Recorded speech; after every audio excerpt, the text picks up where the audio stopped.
தமிழ்நாட்டில் வரும் சட்டமன்ற தேர்தலையொட்டி மாநிலத்தின் பல்வேறு பகுதிகளிலும் 100% வாக்குப்பதிவை வலியுறுத்தி விழிப்புணர்வு நிகழ்ச்சிகள் நடைபெற்றன. இது குறித்த செய்தி தொகுப்பை தற்போது பார்க்கலாம்.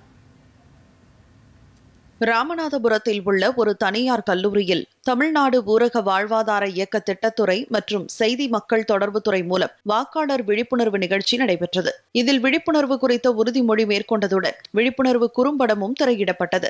இதனை 500க்கும் மேற்பட்ட மாணவிகள் பார்வையிட்டனர்.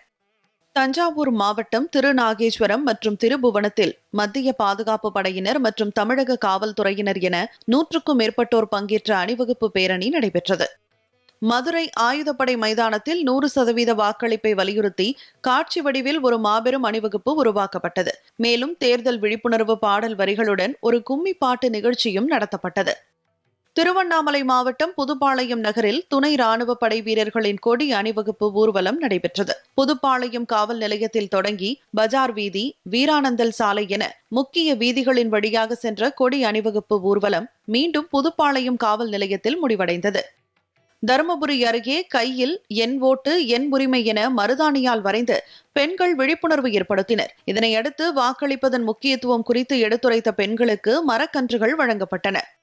திருவள்ளூர் மாவட்டம் பொன்னேரி அரசு உலகநாத நாராயணசாமி கலை மற்றும் அறிவியல் கல்லூரியில் விழிப்புணர்வு பேரணி நடைபெற்றது.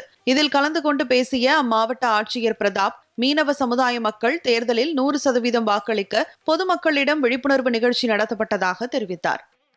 வேலூர் மாவட்டத்தில் வரும் சட்டமன்ற தேர்தலில் பொதுமக்கள் 100% வாக்களிக்க வேண்டும் என வலியுறுத்தி துணை ராணுவப்படை வீரர்கள் மற்றும் அந்தந்த பகுதியில் உள்ள உள்ளூர் காவல்துறையுடன் இணைந்து விழிப்புணர்வு பேரணியில் ஈடுபட்டனர்.